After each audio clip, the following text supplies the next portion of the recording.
God saw that Earth women were hot. And so they came taking wives for themselves, all whom they chose. And the women were giving birth to this hybrid, half alien, half, I shouldn't say alien, that's not really the correct word, half interdimensional, half human. Now, what do you mean interdimensional?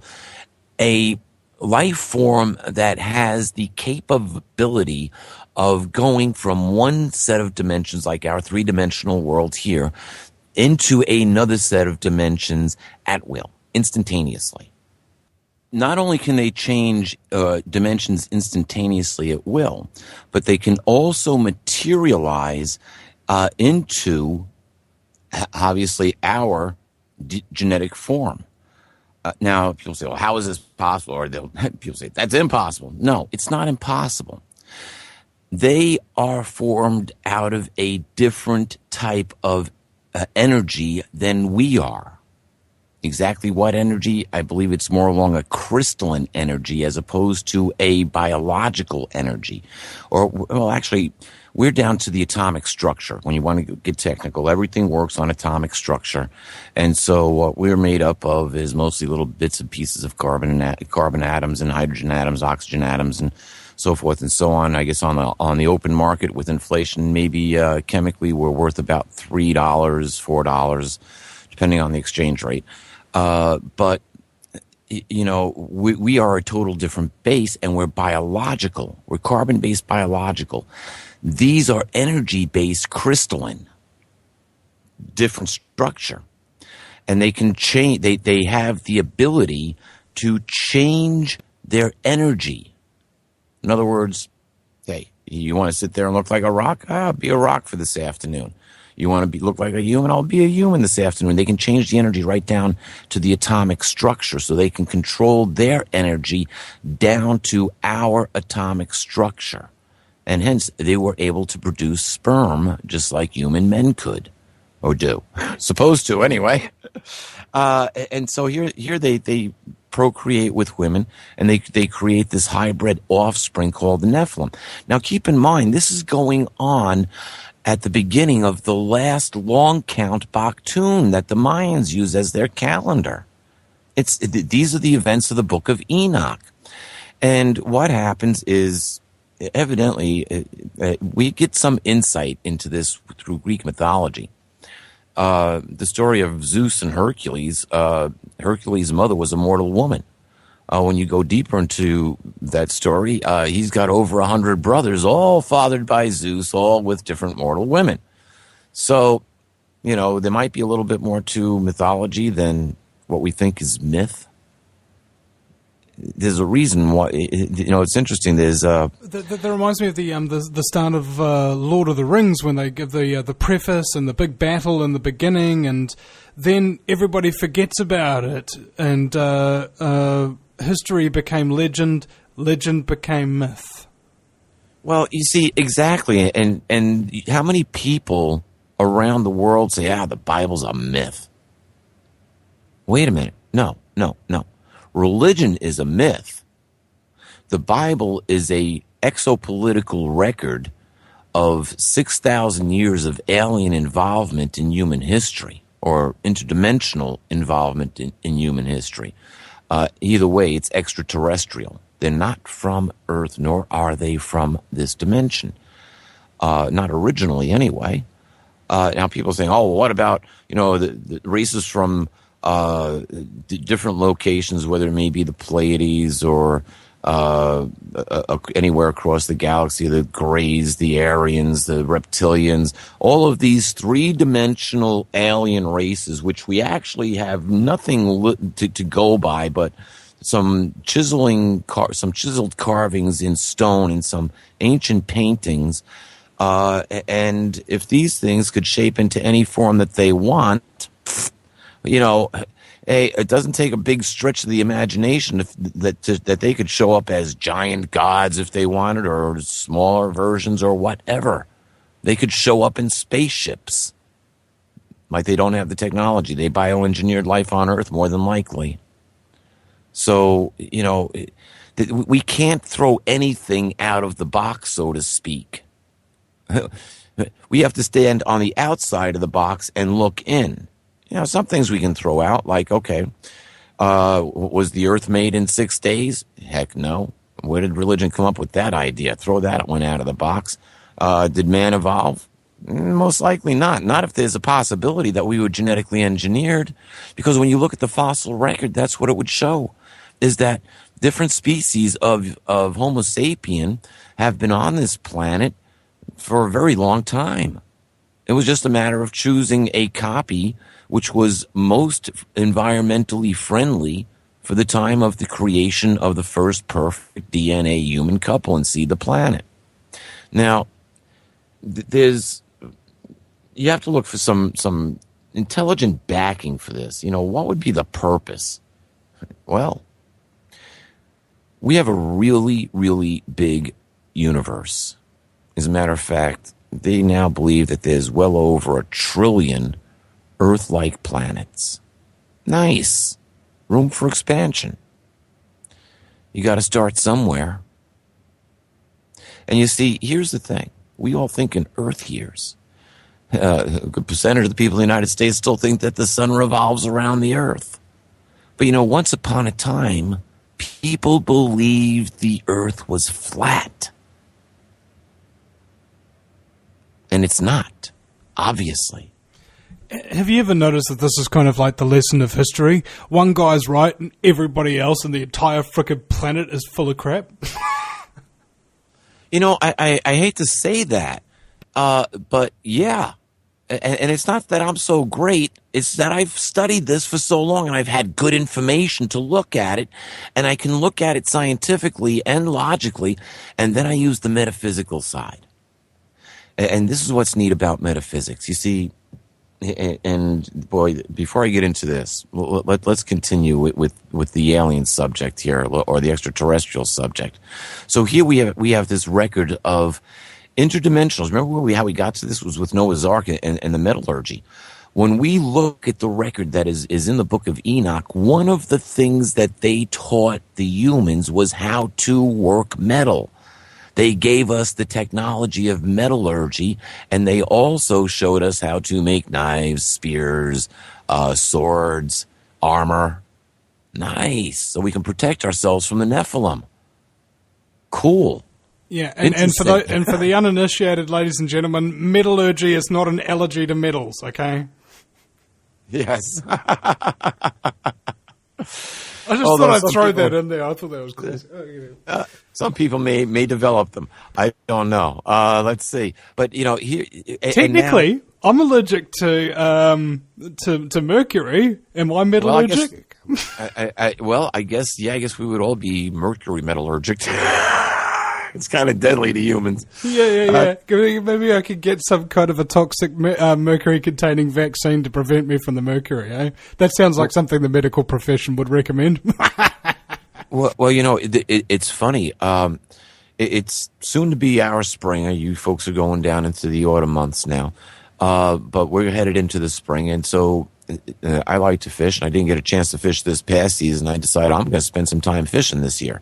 And so I got a local fishing laws pamphlet and started reviewing the laws on, getting ready for the season. And I was looking at the different species of fish, and you know what? There is a prescribed amount of fish to eat, and the reason why you should only eat that prescribed amount, and it's because most of it is, there's 2 contaminants. PCB, polybiphenyl PCBs.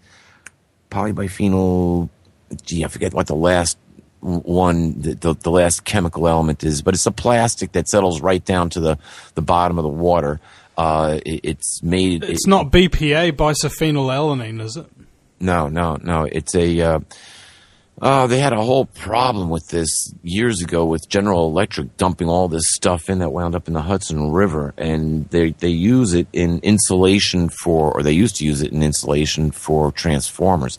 But anyway, it's either that contaminant. I don't think we really need to go into it and explain what it is. I mean, how many people know what the word what the letters DNA stand for? Nobody does. So bugger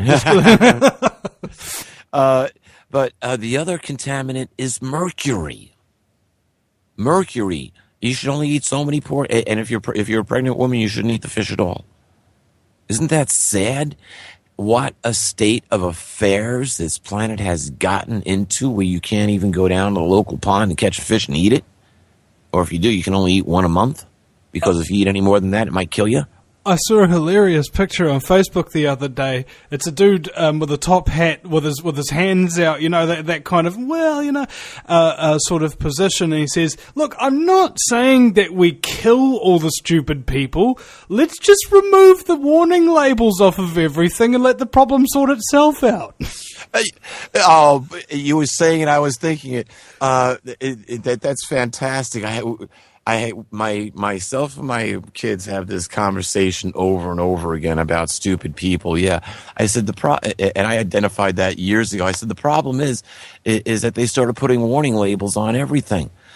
As a kid, I used to make some extra money by cutting lawns, and I knew enough. My dad told me, don't stick your hand underneath there if you want to keep your fingers.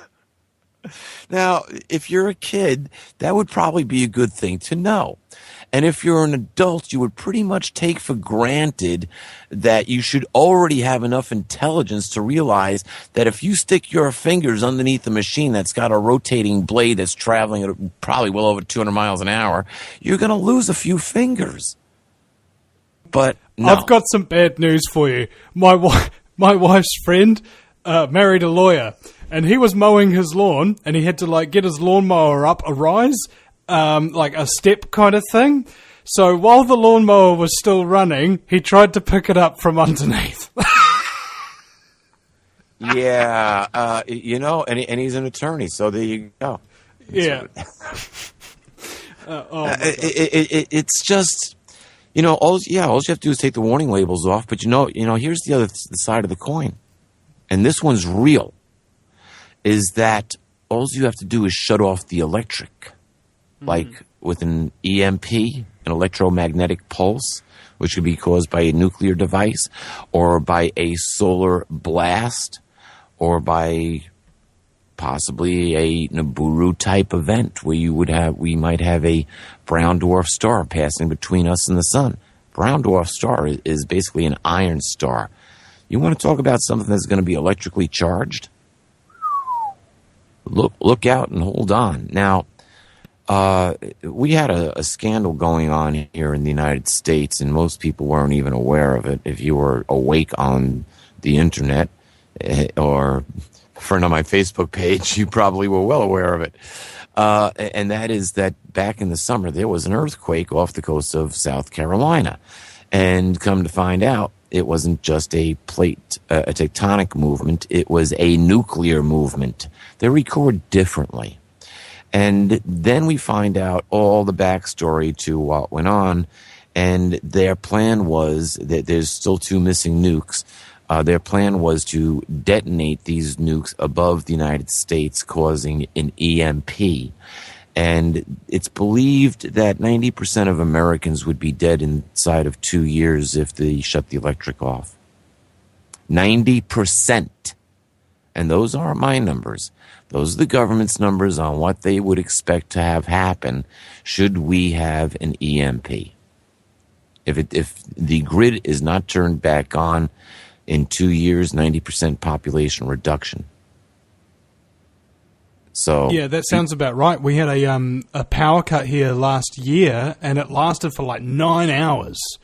9 hours without electricity. You actually start to realize how totally dependent you are on it, utterly dependent. Oh, let's have a coffee. Oh, frack, the power's out. Oh, I can't see anything. Let's turn on a light. Oh, frack, the power's out. Oh, I'm bored. I need to watch something. Oh, the power's out. I want to communicate with somebody. Oh, the power's out. See? Society stops dead in its tracks. And I mean the word dead literally when the power disappears. That's it. So I completely agree with what you're saying. We were without power several times here. The let's see. First, we had Hurricane Irene, which put the power out here for about 5 or 6 days. And then we had, shortly after that, a freak snowstorm, which took down. It was early October. There's still leaves on the trees here, and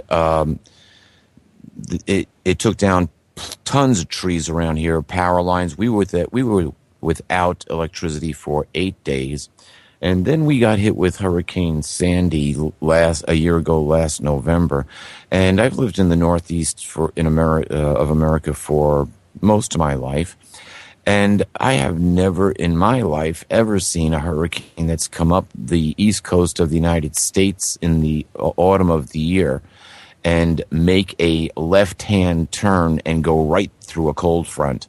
It's just never, ever, ever happened before in anyone's memory. Well, even if you have a look meteorologists. at during the satellite imagery of that, some people exposed that there was an enormous quantity of chemtrailing activity along one side of the front.